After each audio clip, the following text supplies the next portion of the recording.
So here's Rocket Money app. So to install it on iPhone, just tap Get or tap Cloud icon if you already were installing it. This is a top finance app right now. As you can see, it's climbing pretty high. Organize and optimize all of your finances, cancel unused subscriptions just with a tap. You can help you out with lowering your existing bills, track and see your net worth, see your monthly expenses.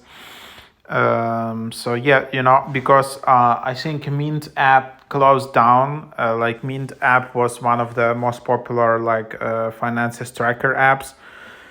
It's closed down. So yeah.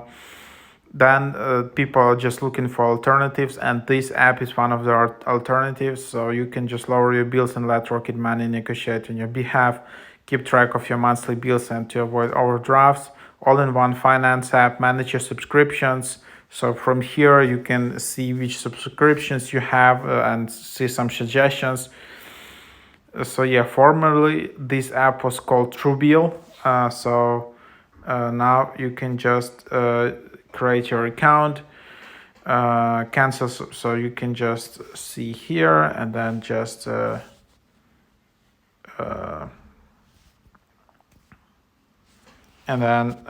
can just add your name like that, for example. Then you can just add your email address. Yeah, that's how you start with creating an account. And then if you already have an account, you can just log in.